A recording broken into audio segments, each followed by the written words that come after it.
At least. And speaking of 100 balls a year, let's move on to our first guest. Who's that? Who catches 100 balls every fucking year? Travis fucking Kelce. This guy's a production machine. What does AI have to say about Travis, Michael, Kelce? Start the clock now. Travis Kelce is widely regarded as one of the greatest tight ends in NFL history. Oh, yeah. Known for his exceptional receiving skills and athleticism. So far, I agree. I agree. Off the field, he is seen as a charismatic and dedicated individual. He is. Often praised for his leadership and community involvement. Kelce has made a significant impact on the Kansas City Chiefs, helping them secure multiple playoff appearances and a Super Bowl victory. And AI, not right here, Super Bowl victories. You got to make it plural. He got 3. Yeah, he's got 3. He's in the category. Yeah, he's got 3 AI. I mean, what they say? Just Super Bowl victory? I knew we were smarter than 8 AI. They're not there yet. Yeah, Super Bowl and a Super Bowl victory, it says. All right.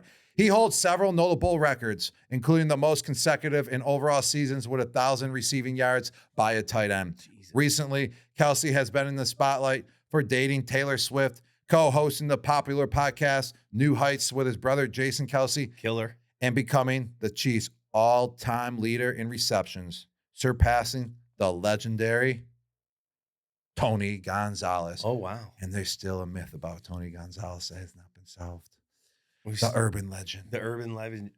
We're not going to talk about it. We're just going to let that be. Travis. This is about Travis. This is about Travis. This is about Travis. Tony, we know that no matter what, you are the number one tight end in the world because of that myth. Good things coming through with you. Yes. Tony. Good thing coming through with Tony Gonzalez.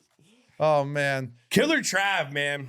Killer Trav. He's so slippery. He is slippery. That's a good way to put it. Slippery. Smooth. Flexible. Functionable. He's got like a very... reliable. He's got a very... I remember us talking about it. He just has that basketball body where like he doesn't get hurt. He's always... He's elegantly running when he runs. He's faster than what you think. And he's stronger than what you think. And he's always in the right position. Always in the right position. He knows how to find an open hole better than any tight end I have ever seen. Finding an open hole? Yeah, in the defense, Julian. Okay. In the defense, okay? If it's zone, he can find, the soft spot. Yeah, that's soft spot. The soft spot of the zone. And just what about man? And sit in it. What about man? Man coverage? Oh, man. He's got great bow routes. You see him? He got the top of his route. He's so like savagey. Yeah, savvy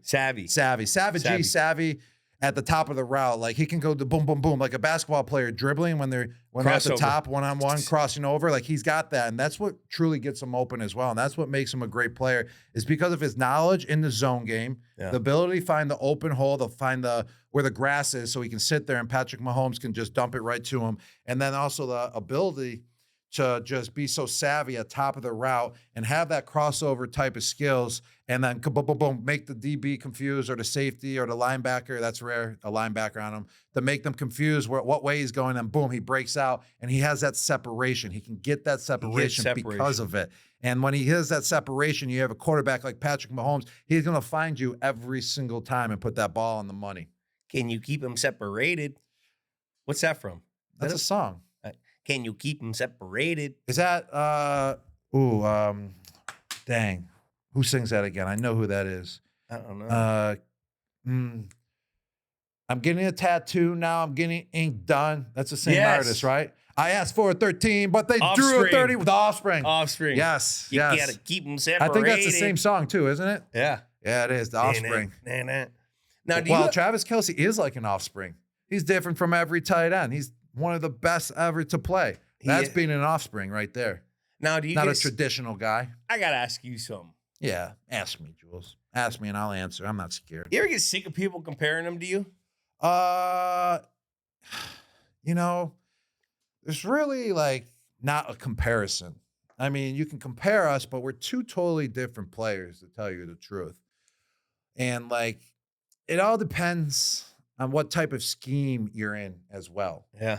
You know, like what they ask him to do with the Kansas City Chiefs, I could not replicate what he's doing with the Chiefs.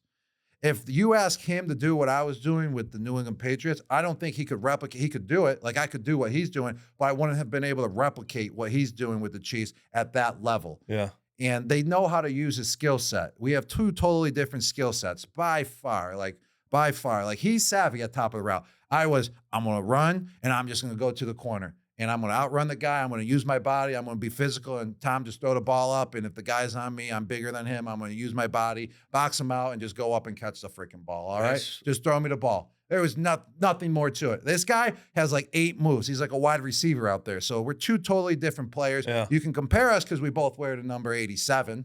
So that's a comparison right there. But if he fit, if you brought him to the New England pitch, I don't think he would be able to do what I was doing. He would be able to do it, but not to the capable level that I was be able to do it at. So we're different players, man. Yeah. Totally different players. He has mastered his skill set as well, just like I mastered my skill set and what I brought to the table. But I mean, I'm not, sick of it. I mean, he's a great player. I mean, he definitely belongs as the best tight end in the NFL, or debatable as being the best tight end in the NFL due to his stats and what he has done for the position. But it's just an honor, I guess. It's an honor to be in the same category.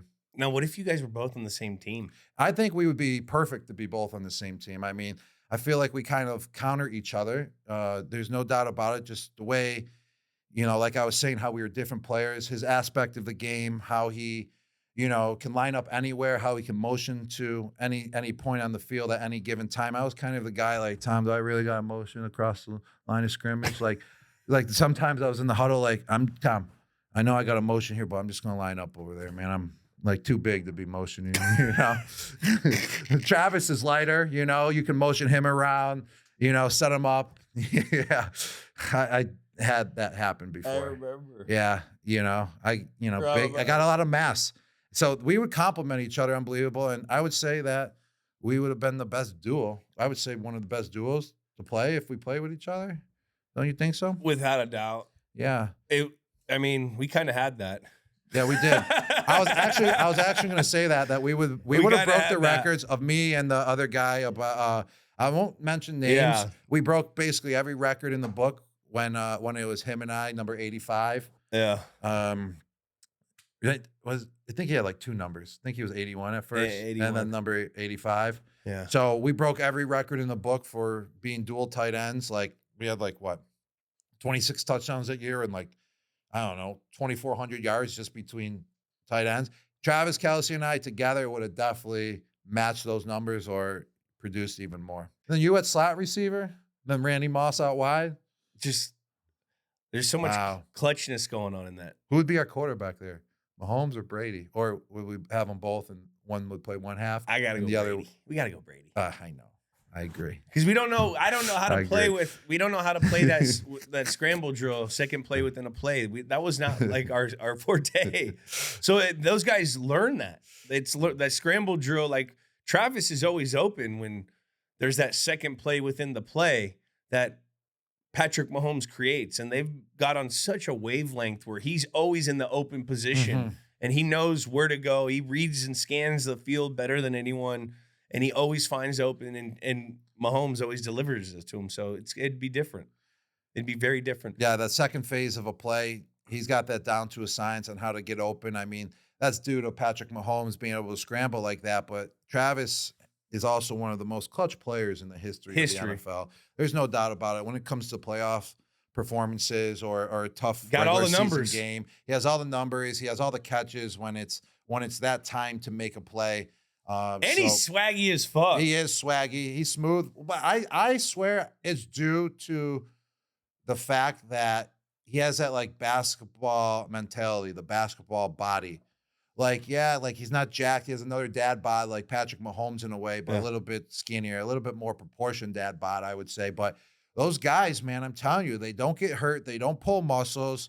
And it's because they're not tight. And he's not tight at all. And I swear that's what makes him the player fluid. that he is. He's fluid is the word that I'm looking and for. Pliable. Mm-hmm. Dude, and people are worried about him right now. Why? I'm not worried because his production's a little down. Yeah, he had a good game, but I'm not worried until like Travis is going to show up when the team needs him in December, January. That's that's when you need him. Okay, he's 34 years old now. He's chilling until that point, and he'll turn it on, and these jokers will probably go out and win again because he's part of that formula. Patrick Mahomes, Andy Reid, Travis Kelce, Spags, and Chris Jones. And on top of it, he kind of is a complete tight end. He doesn't get the job done in the trenches. You're not going to put him one-on-one with a freaking 280-pound defensive end like, Coach Belichick loved to do with me in practice and just, get my brains, just mushed every day versus Rob Ninkovich and all the other guys. He just loved putting me versus every single practice and just loved watching me just bang my head every day and then go out and do it in games. But it was fun. I loved it. That's why I did it and never complained. But he gets the job done. You want to know how I describe blocking James Harrison? That's kind of what he does. He's kind of got it down to He gets in the way. He gets in the way. And he knows where the play has to hit and he springboard. That's all you need to do. That's all you need to do. If you got that down to a science, which he does, and I've seen him do it, it springs the running back still. The guy does not make the play. So he's got it down. And tell you the truth, he's a superstar. He's a superstar. He's dating Taylor fucking Swift, and they might have a kid. They should have a kid. They should. That would be a great kid. It'd be what would kid be performing, like, having 8 catches a game, and then like halftime he's doing the halftime show in like 24 years. Probably sooner. Yeah. Taylor was on the scene when she was like 13. All right, so it would be like the new Ryan Williams. You know how he's 17 years old at Alabama? So their kid would be like 14 in college. They'd just surpass like middle school because he's so smart. And then he would go like do a duet with he would go do something with Quavo right after. Yeah. So, and then he'll be in the league at 18 and then singing and performing at halftime. Top 10 hits and a TikTok song. Dang, they need to have a kid if that's the case. They gotta have. They gotta. And we would be crazy not to talk about last year's AFC Championship game when all year we kept on hearing people, not me. Chiefs are done. They look old. They look slow. Where's Travis Kelce? What are they doing? Red hot Baltimore. What are they doing? Red hot Baltimore. He goes 11 catches on 11 targets in the AFC Championship when everyone knows they're throwing him the ball. That's a killer. That's why they call him Killer Trav. Clutch. One of the most clutch players of all time. I said that already. How about when I first met him? My really first time of truly meeting him. Like truly meeting him. He came to Gronk Beach, man. It was really cool. He was in Vegas. It was in Vegas. The draft was in Vegas. And he came up to Gronk Beach. You were there. I was hammered, man. I was hammered, actually. It was one of the few times in the last few years where I was pretty hammed up. And I'm awesome when I'm hammed up, actually. You jumped on my back. I didn't even feel it. Didn't even care who was on my back. I just started running around on stage, Jules, and you jumped on my back. Yeah. And all of a sudden, Killer Trav shows up, and we're having a dance-off on the stage. He can dance. And he can dance. And Rob could dance, but I can dance kind of like they're my own dance moves, but he can for real dance because, like we said, he's fluid. I got too muscular, man. I just never worked out like the way I worked out like in high school and college. Like I should have been doing like more pliability stuff. Yeah, right. Yeah, because that was kind of my motto. Like that was kind of my persona, being jacked. Rob, you look like you were a senior in high school playing against fourth graders when you were playing. But imagine if I was still imagine like if I was looser and I could dance better and still be playing. You could football. dance. You dance your own style. You're good. You're right. I'm the best at dancing my style. Ain't no one can match me. Ain't nobody matching him. All right, time. Let's drop in. What kind of dude is Travis Kelce? I mean, like you kind of just said it already. You hit it right off the bat without even thinking about it, without even going over the categories. I mean, we got freak. I don't really think he's a freak. He's not a freak. Maybe somewhere else he's a freak. He's freaking the sheets, maybe. Yeah, freaking the sheets because, but Killer Trav. But hey, that's all I'm going to say. That's how far I'm only going to go. But on the football field, like his physical attributes, no, not really a freak. Like we said, dad bod, but fluid, So like a freak is like DK Metcalf. Like that dude's freaky. Yeah, looking, he eats like Cheetos for breakfast, and he's got a 19-pack. Yeah, exactly. This guy, a dog. He's definitely a dog. He's definitely motivated. Trav is a dog. I think he's a dog. He is. He's a dude's dude too. I bet. I bet you he's so cool in great in locker room guy here. He's a stud. Drink some beers with you. He's a whiz. He is. That's because he knows how to get open. I wouldn't say he's like a true whiz, but he's a whiz at his position, kind of just like myself. Tight ends don't know. We know the whole playbook, but we're not like the smartest. You know, we know what we just need to know. Rob, you didn't mess up much. Yeah, but like I said, we know what we need to know. Hey, so is he a stud? Is he a stud? He is a stud. He is a stud. He's definitely a stud. But is he a dog? I think it's between stud and dog. I think because he went to Cincinnati and he was a 5th round draft pick or 3rd round draft pick. He had the troubles in college with the marijuana bullshit. That's why he dropped to the 3rd. I think that's like kind of being more of a dog. That's a dog. Because if you're getting in trouble for that stuff and you're a stud, and you're still going out and performing, studs don't get in trouble for that. Yeah, studs don't get in trouble. Studs can get out of it. You got to be a stud on the field and off the field in order to be labeled a stud. Yeah. And like getting in trouble for that, it's kind of a weak thing to get in trouble, but it's also a dog. It's a dog. You get in trouble, a dog goes in its cage and it comes back out. That's a dog. That's a dog. He's a dog. Stamped a dog. Dog.